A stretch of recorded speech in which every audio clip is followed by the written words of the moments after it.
Greetings, it's naturopath Eric Bakker, author of Candida Crusher, formulator of the Canzida range of dietary supplements. I've got a question today from a lady in New York who wants to remain anonymous. And her question is, Eric, is buckwheat okay for Candida? Can I eat buckwheat if I've got digestive problems?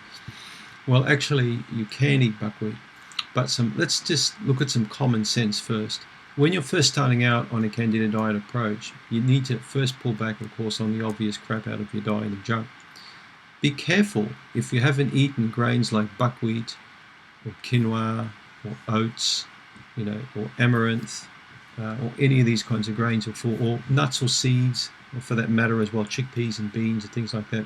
Many people will stop one thing and start something else, and they'll often eat way too much when they first start and then get aggravations. So if you haven't eaten buckwheat before, my advice is to go very slowly with buckwheat flour or buckwheat groats, and to eat small amounts, incorporate into your diet every now and then, maybe once or twice a week, and then gradually build up until you can tolerate them more. Remember, your digestive organs have to slowly change and develop more enzymes and secrete these, to allow these foods to be broken down properly. The bacteria have to modify and perhaps shift in one direction or another direction there as well, and modify, their colonies and populations to adapt to the kind of new diet as well. So it's not just a matter of a mechanical process of swallowing and eating and I've got a problem, what's wrong with me? The body has to adapt to these things, just like muscles have to adapt to exercise, just like how your endocrine, your hormone system has to adapt to sleeping and work patterns.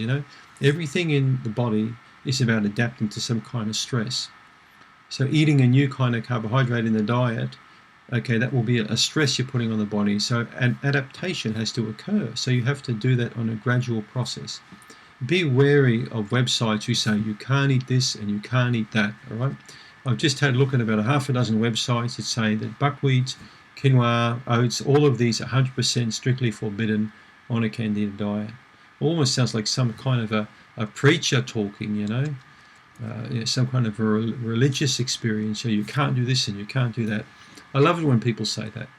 Common sense prevails when it comes to Candida. There are certainly some yes and no, some can'ts and cans. I mean, you'd have to be crazy to think that you can drink Coca-Cola on a Candida diet, or to drink alcohol on a Candida diet. I mean, that's just crazy, even believing that. Whether you're religious or not, you'd have to be a nutter to believe that. In my opinion, it's the same when it comes to grains like quinoa and buckwheat and amaranth. Many people say no, and some people say yes. Only you can be the judge of what that grain is going to be like in your digestive system in terms of any effects it's producing. Buckwheat is okay, but when you're starting out on a Candida diet, go easy on it.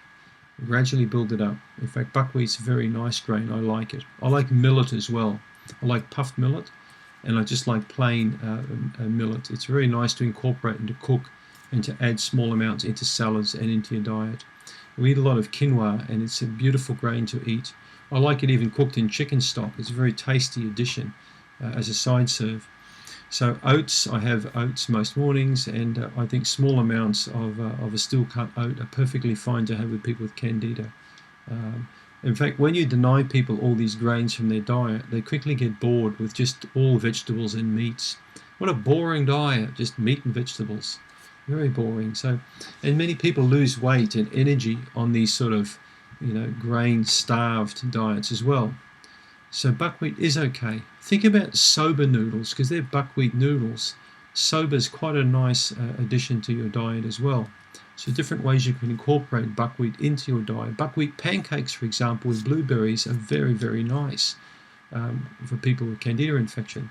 Just don't put lots and lots of sugar or maple syrup on it, but just make some buckwheat pancakes up, and there's plenty of recipes you can get, and have some nice fresh blueberries on that. Very tasty addition to the diet. So can you have buckwheat? You can. Go easy to start with, gradually build up, and make sure you also incorporate other seeds and nuts and grains alongside buckwheat. Thanks for your question.